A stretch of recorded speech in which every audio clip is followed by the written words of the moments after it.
Hello hello, तो कैसे हैं आप लोग। तो मैं आपका भाई यो रामलाल आ गया centre of mass and collision के 5th क्लास में 6th क्लास में। I am sorry. जो भी इसमें क्वेश्चन हम करेंगे, जनरल क्वेश्चन तो हम कर चुके हैं ऑलरेडी। इसमें करेंगे हम केसेस। क्या है केस? ये है कि कोलिजन जब हो रहा है इलास्टिक इलास्टिक हो और मेरा और एक मास बहुत बड़ा हो। ट्रक का मास 7000 केजी है, रामलाल का मास 70 केजी है, तो ये बहुत बड़ा मास है। जब जब ऐसा केस होगा तब जो velocity of after collision small mass की वो हो जाएगी 2 टाइम्स ऑफ वेलोसिटी ऑफ बड़े वाले मास की। अब इसका हम आफ्टर कोलिजन और बिफोर कोलिजन कोई भी ले सकते हैं माइनस बिफोर कोलिजन किसका मास वेलोसिटी छोटे वाले का। और एक चीज़ का आप ध्यान रखिएगा, किसका ध्यान? इसके जरा डायरेक्शन का ध्यान रखिएगा। डायरेक्शन का ये हमने फॉर्मूला निकाला है जब दोनों सेम डायरेक्शन में मूव कर।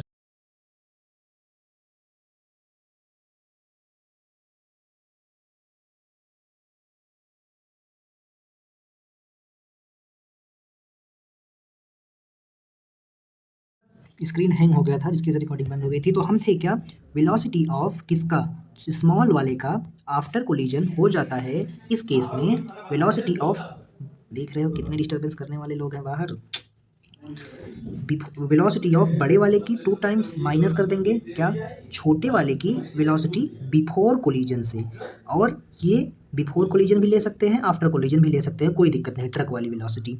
और इस पर जरा आप स्मॉल वाले की, इस पर जरा हम, ये आफ्टर कोलिजन है, ये बिफोर कोलिजन, इस पर जरा क्या ध्यान देंगे, इस पर हम ध्यान देंगे इस बात का कि मेरी हिंदी इतनी अच्छी कैसे है, क्योंकि मैं हिंदी मीडियम का स्टूडेंट हूँ। अब कहाँ थे हम, बुलवा देते हो यार आप लोग। इसके डायरेक्शन का ध्यान रखेंगे। ये हमने डायरेक्शन माना है कि दोनों आगे चल रहे हैं। अगर मान लो ट्रक इधर से आ रही है, रामला इधर से आ रहा है, तो ये वाली जो वेलोसिटी है वो प्लस हो जाएगी। और अगर दोनों सेम डायरेक्शन में होंगे तो माइनस ही रहेगी। अब 3 केस कर लेते हैं। अब इस केस में देखो, इस केस में जो वेलोसिटी ऑफ स्मॉल एल होगी, स्मॉल की होगी, वो वेलोसिटी ऑफ बड़े वाले ट्रक की माइनस 2 टाइम्स वेलोसिटी ऑफ बड़े वाला ट्रक माइनस क्या हो जाएगा, u। बट ये इस बार ये प्लस हो जाएगा। ठीक, क्यों प्लस हुआ? क्योंकि ये उल्टा चल रहा था।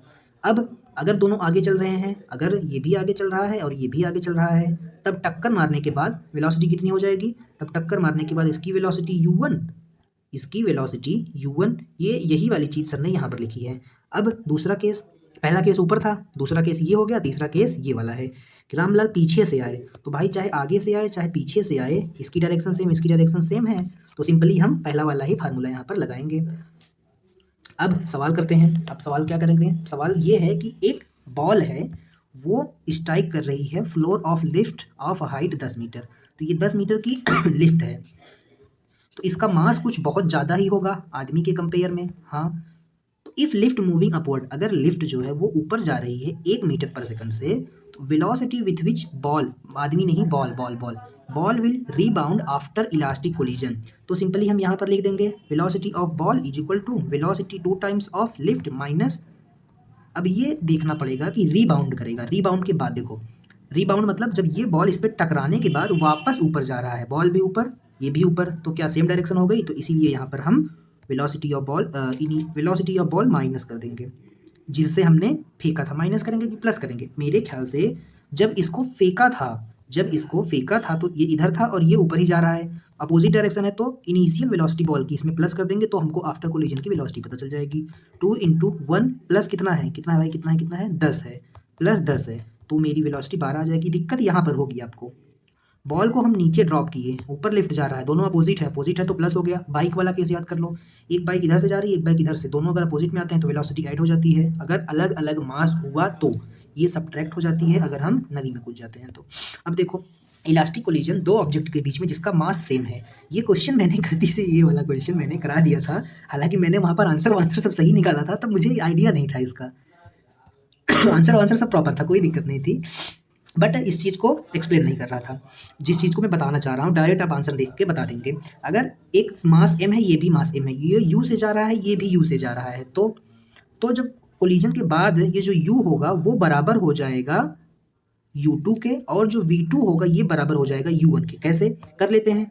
अगर हम इस इक्वेशन लिखते हैं तो ये वाली लिखते हैं, दोनों मास सेम हो गया। जब दोनों मास सेम हो गया तो ये वाली पूरी वैल्यू 0, यहाँ पर 2m है, नीचे मास सेम है, तो 2m से 2m कैंसिल हो गया, क्या बचा u2, बट डायरेक्शन अपोजिट होगी। देखो जब हमने सवाल किया था ये वाला, फिर से याद कर लेंगे, क्या दिक्कत है उसमें भाई, अभी आपको समझ में आ जाएगा।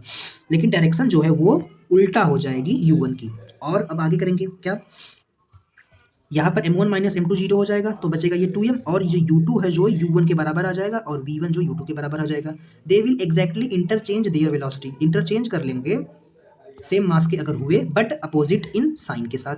अब इसको जब हम सॉल्व किए थे तो कैसे किए थे, हम लोग इसको ऐसे सॉल्व किए थे कि v1 is equal to m1 minus m2 into u1 divided by m1। मैं बार बार क्यों लिख रहा हूँ, शौक नहीं लगी है मुझे, मज़ा आती है ऐसा नहीं है, याद ही नहीं होता ये u2 divided by m1 plus m2। अब मुझे बताओ, अगर मुझे आफ्टर कोलिजन निकालना है v1, तो क्या m1 m2 माइनस से कैंसिल हो जाएगा, क्योंकि दोनों का मास सेम है, तो ये पूरा जीरो हो जाएगा। तो क्या बचेगा, तो बचेगा मेरा 2m2 into u2 divided by m1 plus m2। हाँ, तो क्या m1 और m2 सेम है, हाँ, तो मैं इसको सीधा सीधा 2m लिख दूँ इंटू u2 डिवाइडेड बाई ये m और m 2m हो जाएगा। तो क्या m से m कैंसिल हो गया, तो v1 जो है वो मेरा आ गया जितना मेरा u2 था, u2 कितना है 5, बट अपोजिट डायरेक्शन है, तो यहाँ पर जो हम वैल्यू लेते हैं वो माइनस में लेते हैं, इसीलिए v1 -5 आ जाएगा। देखो इसकी जो v1 है आफ्टर कोलिजन v1, ये इसकी वेलोसिटी ले लिया साइन उल्टा करके, ठीक। अब v2 करेंगे, ऐसे ही जब v2 को सॉल्व करेंगे तो जो v2 है ये जो वेलोसिटी लेगा वो इसकी वेलोसिटी ले लेगा साइन उल्टा करके, ठीक। मतलब इसकी साइन और इसकी साइन अपोजिट होनी चाहिए, बस इतना ध्यान रखना। आगे चलेंगे अगले सवाल पर। Fraction of transferred kinetic energy which second object in rest. अगर second object in elastic collision, इस बात का जरा ध्यान रखिएगा, जब इलास्टिक कोलिजन होता है तो जो फ्रैक्शन ऑफ एनर्जी ट्रांसफर होती है, क्या, फ्रैक्शन ऑफ ट्रांसफर एनर्जी वो होती है 4n/1 + n का होल स्क्वायर। नीट 2019 का सवाल है। अब ये n क्या है, n है ये पहला मास और दूसरे मास का रेशियो। तो पहला मास दूसरा मास, तो दूसरा मास पहला मास करेंगे तो क्या होगा, तो भी वैल्यू सेम ही आएगी, कोई दिक्कत नहीं, बस n को रखना मासेस का रेशियो। अब इलास्टिक कोलिजन हो रहा है तो हमको fraction of transferred kinetic energy बतानी है 4 kg से 2 kg में। तो क्या मेरी n की वैल्यू 4/2 आ गई, चाहे 2/4 करो चाहे 4/2 सेम ही आंसर आएगा। तो इस चीज़ को जरा आप ध्यान रखिएगा। हाँ, तो पहली बात जीरो तो नहीं आएगी, ट्रांसफर तो करेगी, अब कितनी ट्रांसफर करेगी इसको मैं एडिट कर देता हूँ। तो हमने एडिट कर दिया है ताकि आपको जब PDF मिले तो उसमें क्वेश्चन में ये लिखा हुआ रहे। अब कैसे निकालेंगे, n की वैल्यू हमने निकाल ली थी, क्या निकाली थी, n की वैल्यू 4/2 मतलब 2 आ गया।